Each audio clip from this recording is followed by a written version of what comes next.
Hi! Magandang buhay! For today's video ay gagawa ako ng loot bags para sa second birthday ni Arkin. Simpleng loot bags lang naman ang gagawin ko at para lamang ito sa mga bata dito sa aming looban. Kaunting loot bags nga lang ito dahil iilan lang din naman ng mga bata dito sa looban namin. Nabili ko lang lahat ito sa Kabuyaw Bayan at sa may Fortune King na malapit lang dito sa amin.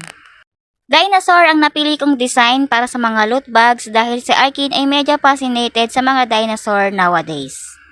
Iilang piraso lang din naman ng mga candies ang ilalagay ko dito sa loob ng loot bags at talaga namang simpleng-simpleng loot bags lang ito. Simpleng birthday celebration lang din naman ang ihahanda ko sa aking anak bukas, kumbaga ay mairaos lang. Dahil sa katulad ko na solo parent ay napakalaking achievement na para sa akin ang mapaghahandaan ko ng simple ang aking anak. Simple man itong aking ginagawa ay napakasaya naman ng puso ko dahil kahit papano ay nagagawa ko ito sa aking anak. Dahil aminin man natin o hindi lahat ng magulang ay may kakayanan na ipaghanda ang anak kahit simple lang. Para sa mga ibang taong naghihikahos talaga ng sobra sa buhay, ay malaking achievement na yung ganitong simpleng bagay na maibigay mo sa anak mo, munting kasiyahan para sa ating anak na may kaarawan. Kaunti man ang laman ng loot bags na aking magagawa ay sobra-sobra namang pagmamahal at kasiyahan ng puso ko ang aking nadarama habang binubuo ko ang bawat isang loot bags na ito. Yan na nga lahat ang ilalaman ko sa loot bags ni Arkin, kaya naman sisimulan ko nang maglagay sa bawat plastic bag. Maglalagay lang ako ng tig 2 pirasong candy sa loob ng bags katulad nitong candy na ito. Nung bata ako ay para sa akin ay masarap tong candy na to kasi pwede mo din siyang paglaruan. Ginagawa din namin itong pasipol nung bata pa kami. Pagkatapos ay maglalagay din ako ng isang candy na nakalagay sa heart shape. Hindi ko alam po anong lasa nito. Maganda kasi siya sa paningin ko.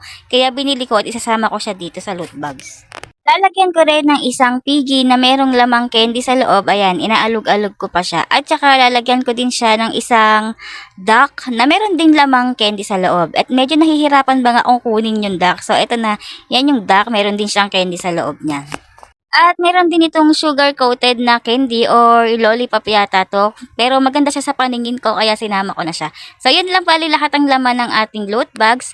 At simple lang talaga ito. So nakagawa ako dito ng 12 pieces na loot bags. Ayan, 12 pieces lang yan. Kasi ilan lang naman yung mga bata dito sa aming looban.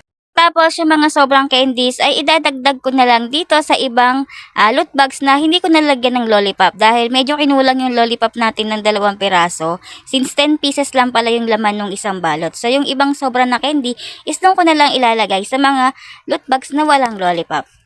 Tingin ko naman ay sakto lang ang mga loot bags na ito para sa mga bata dito sa looban namin. Noong nailagay ko na lahat ng candies ay kumuha ako ng isang kahon at dito ko muna ilalagay ang mga loot bags na nagawa ko dahil bukas pa naman ang mismo kaarawan ng aking anak na si Arkini. Hindi to katulad ng kanyang first birthday party na sa Jollibee ko ginanap.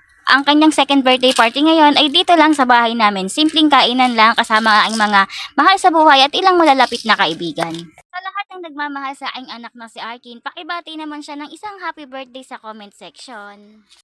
Yun lang muna for today's video. Maraming salamat sa inyong panonood. Ingat kayong lahat. God bless.